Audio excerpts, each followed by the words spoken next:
Don't allow yourself to be controlled by these 5 things. Many people spend their life at the mercy of circumstances, living at the mercy of what happens to them, living at the mercy of other people, not living in the present because they are stuck in the prison of their past. If you want to live a great life, don't allow yourself to be controlled by any of these things. Number 1, your past. Number 2, other people's opinions and judgments. Number 3, limited beliefs you project on yourself. Number 4, relationships. And number 5, money. Number 1, don't allow your past to control your present or your future life. Whatever happened, you must let it go. Leave the pain of your past behind so it cannot ruin your future.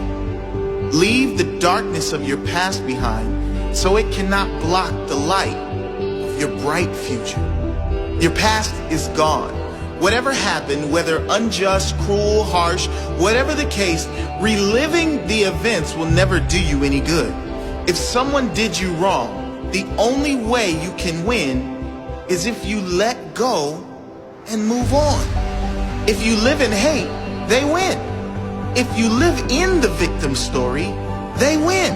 If you want to win, you must focus on building your future and start right now. Release that weight from your back so you can be free. Don't allow events from the past which are now gone to ruin this moment, which is perfect.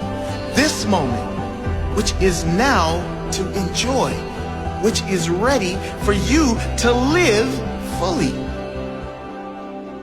Number 2, don't allow other people's opinions and judgments to control the direction of your life.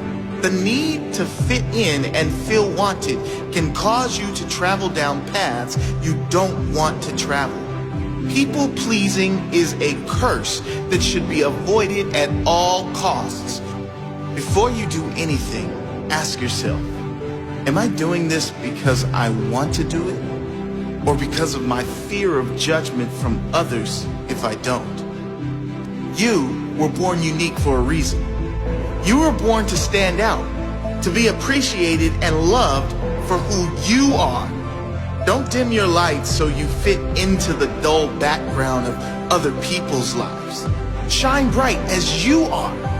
Those who really care for you will see that light and shine with you. Number 3, don't allow your life to be controlled by your own limited beliefs. Now, a warning with this one.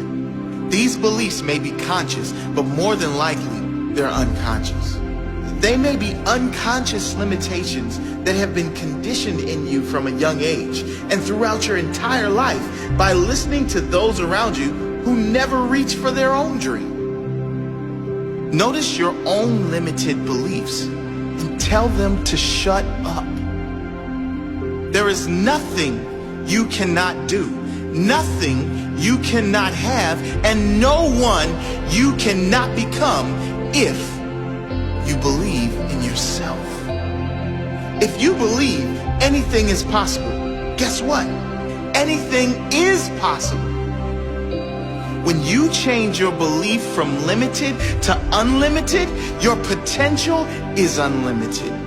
Imagine what you could achieve if you lived your life as though anything is possible, as though miracles are a standard requirement of every day. As the saying goes, when there is no enemy within, the enemy outside can do you no harm. When you have nothing inside holding you back, there is nothing outside that can hold you back either. Your entire life will change the very instant you decide to change your mindset. The instant you decide to see everything as a gift. When you decide to see every circumstance and challenge as a blessing rather than a curse, the very instant you become conscious to the fact that everything in it is as it should be, and know that fighting what is insane. Number 4, relationships. A touchy subject. But if you are always needing another to be happy, to feel complete, then you are always one moment away from a breakdown if that person leaves you, or unhappiness if the relationship you are in is not going well. I'm not suggesting to avoid relationships. There is no force on earth that is greater than love and connection. I am talking about those who can't live if they aren't in a relationship. Those who will be with just about anyone, including all the wrong ones, just to avoid spending a moment being single.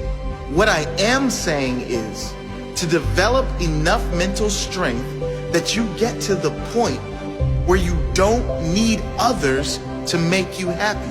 You are just as happy being alone as you are in a relationship. And number 5, this is what controls the majority of humans on the planet. Can you guess what it is? Money. This does not mean you shouldn't want abundance. It doesn't mean money is evil. You know as well as I do what great things you can do and how many people you can help with money.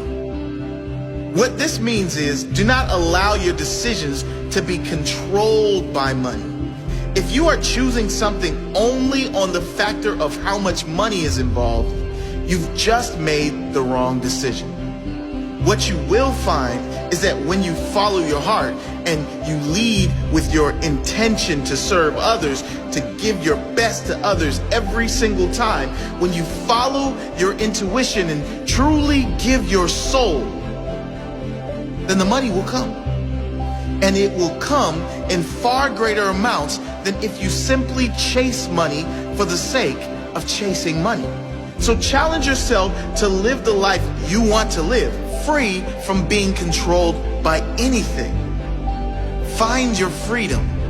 Live fully. You